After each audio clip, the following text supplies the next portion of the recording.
welcome to another update with Make-A-Wish Alaska and Washington. I'm Michelle, the social media coordinator for our chapter, and today we're going to talk about something that is so important. We literally cannot grant wishes without it, or should I say them. We're talking about wish granting volunteers, and who better to give us the inside scoop than the entire volunteer team. So today I have with me the volunteer manager, Julie, the volunteer coordinator, Shelby, and volunteer intern, Sally. Welcome everyone, and thanks for joining me. Thank you. Julie, I'll start with you. Can you tell everyone in brief what your role is and how long you've been with our chapter? Yeah, sure. Thank you, Michelle. I work in collaboration with this team to basically manage all the volunteers in Alaska and Washington. That's wish granting volunteers, as well as some other volunteer roles that we'll touch upon later. And how long have you been with our chapter? I've been here over 11 years. That's amazing. And actually, before we move on to Shelby, I do want to talk to you, Julie, with all of your years of experience. What can you share with us about one of the greatest misconceptions there is about volunteering? Or maybe there's more than one. I think one of the greatest misconceptions about time is that it takes a lot of time to grant wishes, because some of us see these really elaborate wishes, in the media, but in general, it's the time commitment is based on your schedule and the schedule of the other volunteer and the wish family. The other, I think, misconception is that it doesn't take any financial commitment to become a wish granting volunteer. Make-A-Wish has a lot of community supporters, and we do the best job with our wish kids, but personally, it doesn't take a financial commitment from you. Great, thanks for clearing that up. Shelby, I know that you have a couple of roles now with our chapter. Can you tell us what your new title is and then what your responsibilities are as it applies to the volunteer team? So my new title is Volunteer and Corporate Giving Coordinator, and for the volunteer team, the main aspect would be doing all the onboarding for our volunteers, and I also do a huge part of the staffing of our internal events and external events for the Western Washington region. Thank you. And Sally, that leaves us with you. You started just a short time ago. Can you tell us what you do as a volunteer intern and what your favorite part of your experience is with our chapter so far? Yeah, so throughout the week, my job is to do mostly database work. So I send out like birthday cards and email volunteers, and I work with the Ribbons and Bows program.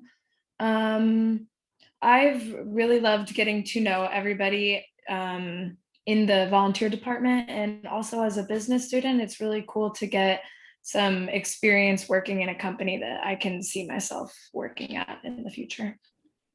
Awesome, thank you. Thanks to all of you guys. It really takes a solid team to keep a smooth running volunteer program, and I do want to acknowledge that it's just not an easy task to manage literally hundreds of volunteers. Julie, you and I have discussed before the number of kids that are waiting to receive their wishes. This is over 600 children. What does that mean in terms of volunteers, and what is it going to take from the volunteer side to get all of those wishes granted?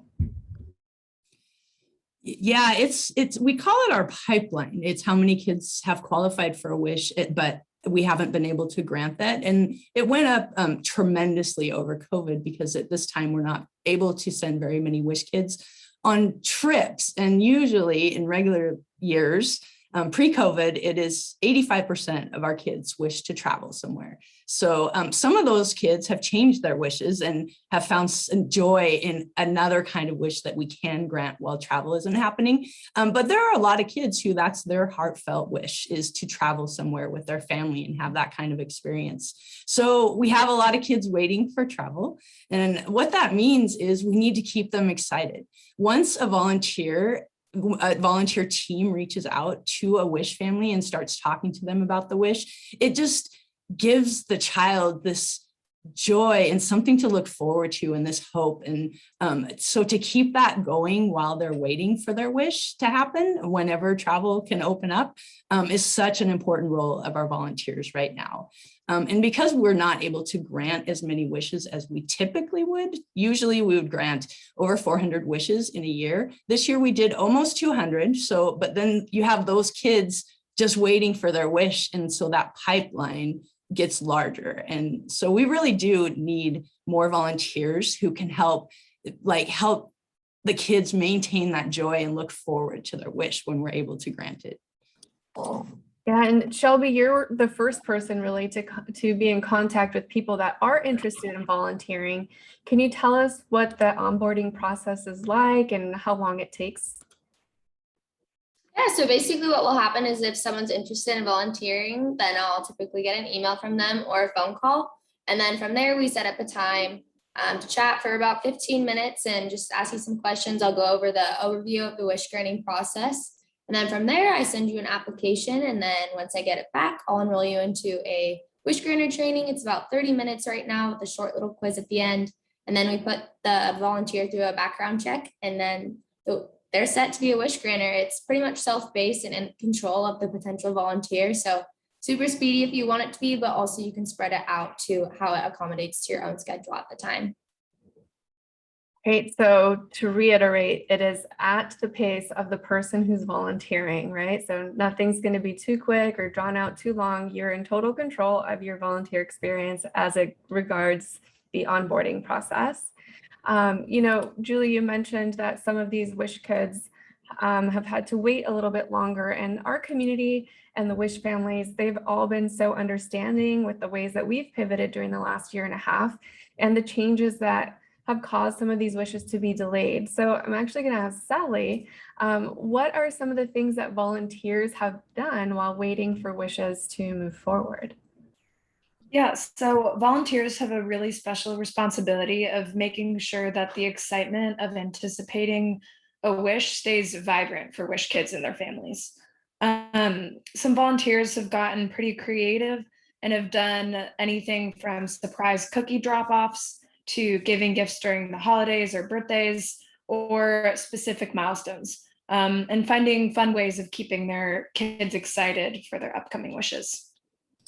Yeah, I should also mention that we have a volunteer Facebook group for all the people that are wish granting volunteers. And that's how I learned of some of the awesome things that the volunteers have been doing. And, they're great at supporting each other as well. When, say, I have a wish kid who wants to do this. Does anyone have any ideas? And just the volunteer community in itself is very supportive of each other.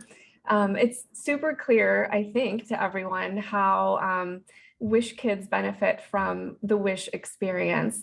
How would either of you guys describe the benefit or impact of Wish granting on volunteers and the communities who get involved? We'll start with Julie. I just think when a wish is either in process or in the journey of granting a wish, it creates so much joy and hope for the child and the family. And the volunteers, supporters, medical professionals, everyone involved in the wish, including the whole community, gets that joy and hope also. I think that anyone who's watching this, you could also bring that kind of happiness and hope and joy to a wish child. That's right. You can give hope and joy to a child who needs a wish in your community today. I agree. And I hope that this has inspired many of you out there to want to bring this joy and to become a wish granting volunteer. Before we leave, Shelby, can you tell everyone how to get started? You can go ahead and email me at sslaughter@akwa.wish.org. Thank you. And thanks to each of you for joining me today. Thank you guys for watching. And again, I hope this helps inspire you and floods Shelby's inbox with more of you helping us create hope for local Wish kids. Thanks, everyone.